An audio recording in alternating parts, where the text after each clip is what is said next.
Muchísimas gracias por la atenta invitación a participar en este evento, a los doctores. Es un placer estar de nuevo por acá con tan buenas personas.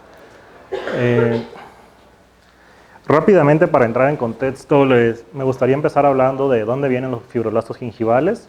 Fibroblastos gingivales son las células que se derivan de la encía. Yo soy de formación odontólogo y lo que les voy a presentar fue lo que hicimos durante mi proyecto de doctorado. La encía es uno de los 4 tejidos que componen lo que conocemos en odontología como periodonto, que son los tejidos que interactúan para anclar los órganos dentarios a los procesos maxilares que tenemos en boca. Su principal función es el anclaje de los dientes y en la cavidad oral se pueden ver afectados por lo que conocemos como enfermedad periodontal. La enfermedad periodontal es una enfermedad infecciosa crónico-degenerativa que ocasiona en un principio la inflamación de estos tejidos y de no recibir un tratamiento adecuado conllevan a la eventualidad pérdida de los órganos dentarios por la pérdida del aparato de inserción. Desafortunadamente esta es una enfermedad silenciosa que una vez que inicia ocasiona la degradación progresiva de los tejidos.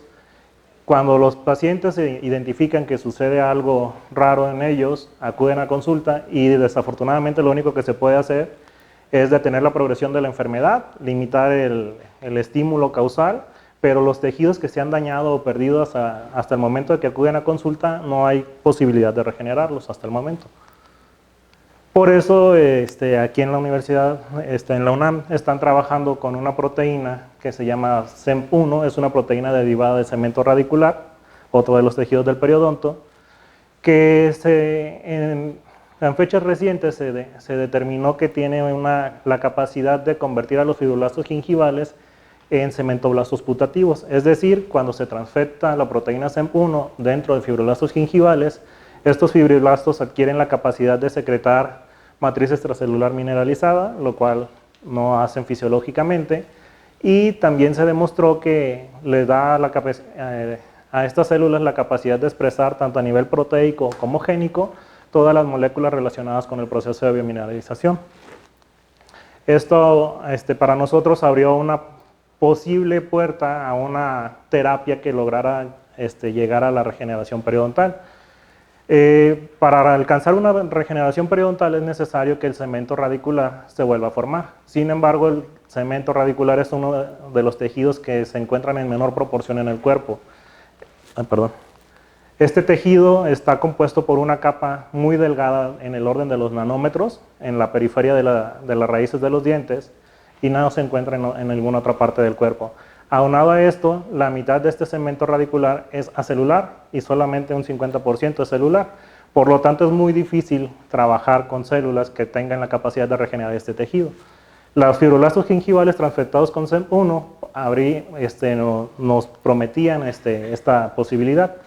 Y el plan a largo plazo era establecer una terapia celular individualizada, donde se tomara una muestra de encía, sin daño para el paciente, se cultivara en laboratorio, se hiciera la transfección, se utilizara un conjunto con andamios y materiales que facilitaran la regeneración de los tejidos para poder así lograr esta meta. Sin embargo, teóricamente suena muy bien, pero al momento de querer llevarlo a la práctica en pacientes humanos, es necesario tener ciertos aspectos cubiertos antes de querer correr, antes de caminar, ¿no? Uno de los más importantes era ver qué sucede a las células, a los fibroblastos gingivales, con esta manipulación genética que estábamos realizando, ya que el gen de CEMP1 demostró que tiene la capacidad de alterar la expresión de más de 1000 genes dentro de esta célula. Eso es lo que le da la capacidad de generar nuevas proteínas, matriz extracelular. Entonces nosotros en nuestro proyecto de doctorado nos planteamos utilizar microscopía electrónica para analizar morfológicamente qué le sucede a las células cuando son transfectadas con este gen, poniendo especial énfasis en el nucleolo. Tal vez se preguntarán un poco por qué en el nucleolo. Yo creo que con lo que hemos estado escuchando con las pláticas anteriores, ya se han de haber dado cuenta del fundamento de nuestro proyecto, pero brevemente, pues el nucleolo está compuesto por 3 componentes ultraestructurales principales. centros fibrilares, componente fibrilar denso y componente granular, y ya se sabe la función que tienen en cada uno de estos componentes y que el nucleolo es un organelo muy dinámico, que el arreglo y la estructura de sus componentes varía dependiendo de la función que esté realizando la célula o del estado fisiológico de la célula.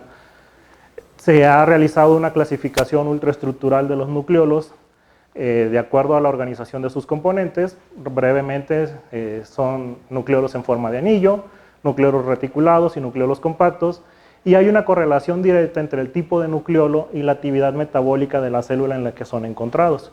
Los nucleolos de forma de tipo de anillo generalmente se encuentran en células que tienen una actividad metabólica muy baja o que no han recibido el estímulo necesario para que lleven a cabo su función. El extremo opuesto son los nucleolos compactos, los cuales se encuentran en células metabólicamente muy activas, que tienen capacidad de secretar proteínas o matriz extracelular. Durante muchos años hubo el consenso de que el nucleolo era solamente la fábrica de ribosomas. Sin embargo, en esta última década se ha cambiado ese paradigma a raíz de las publicaciones que empezaron a ahondar sobre el proteoma del nucleolo. Cuando empezaron a investigar sobre el proteoma del nucleolo, se llevaron la sorpresa de que había muchísimas proteínas no relacionadas directamente con la síntesis de ribosomas. A partir de este punto empezaron a haber una serie de trabajos muy interesantes que tuvieron como resultado el conocimiento de que el nucleolo está involucrado no solamente en la síntesis de ribosomas, sino que también está involucrado en procesos claves del control del ciclo celular, está involucrado en la respuesta al estrés celular, en la respuesta a la reparación del DNA, en control epigenético de las células, prácticamente todos los procesos vitales de la célula. El nucleolo tiene una participación de mediana importancia a extrema importancia. De hecho, actualmente, esta es un número de la revista de este mes, me parece, y lo siguen considerando el control de calidad de la célula.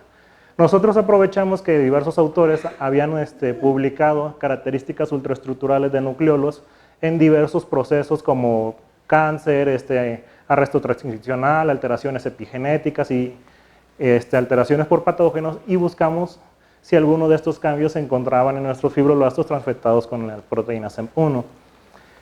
Hicimos un análisis con cortes semifinos con azul de toluidina. Inicialmente no encontrábamos ninguna alteración a los nucleolos. Nos permitió hacer un análisis de número de nucleolos por célula, posición, forma. Más adelante les resumo un poco esa información. Ultraestructuralmente encontramos que los fibroblastos gingivales antes de la transfección en su mayoría eran nucleolos de tipo reticulado, con un abundante componente fibrilar denso, componente granular en buena proporción. Cuando son transfectados con el gen de la proteína SEM1, aumentó el porcentaje de nucleolos de tipo compacto que presentaban múltiples centros fibrilares, el componente fibrilar denso incrementaba también y había un abundante componente granular. Tuvimos la oportunidad de revisar la interacción entre el nucleolo y el DNA y no encontramos ninguna alteración. Sí encontramos variaciones en cuanto a la localización de cromatina compacta, pero no hay ningún indicativo de que hubiera algo dañino en nuestras células o extraño. Uno de los resultados más importantes que logramos encontrar fue que la función básica principal del nucleolo de síntesis de ribosomas no se ve alterada por esta transfección génica. Era muy común encontrar nucleolos con todos sus componentes muy bien identificados. Particularmente en estas células, los nucleolos generalmente se encontraban o en estrecho contacto con la envoltura nuclear o muy cerca de ella, generalmente en la vecindad de poros nucleares y retículo endoplásmico adosados a ellos. También era muy común encontrar mitocondrias en la cercanía de todo este complejo, lo cual nos hablaba de la capacidad metabólica de estas células y que no había ningún daño aparente causado por la transfección de estos genes.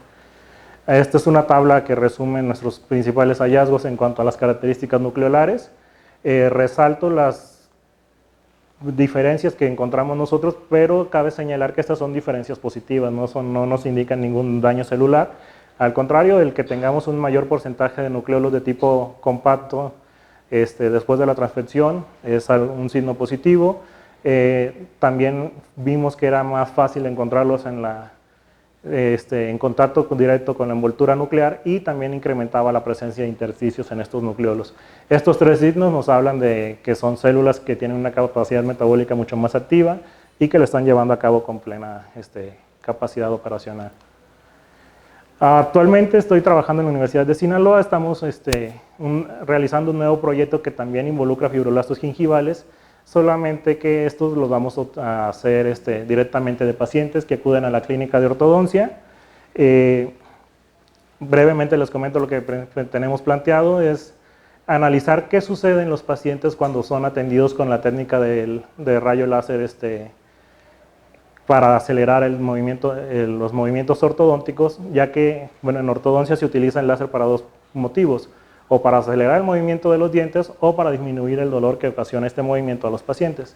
Entonces lo que nosotros planteamos es tomar biopsias de la encía de los pacientes cuando se vayan a realizar algunas extracciones dentales para hacer un análisis también de la ultraestructura del nucleolo y ver qué sucede por la acción directa de este láser, ya que es una aplicación directamente sobre la encía. Ya nada, me quedan dos cosas por decir. Yo creo que la mayoría de los que estamos aquí hemos tenido la fortuna de trabajar con microscopía y estarán de acuerdo con esta frase que encontré hace poco, que la microscopía es donde la ciencia y el arte están a la par. Y lo siguiente, que espero que algún día nos visiten en Sinaloa. Muchas gracias.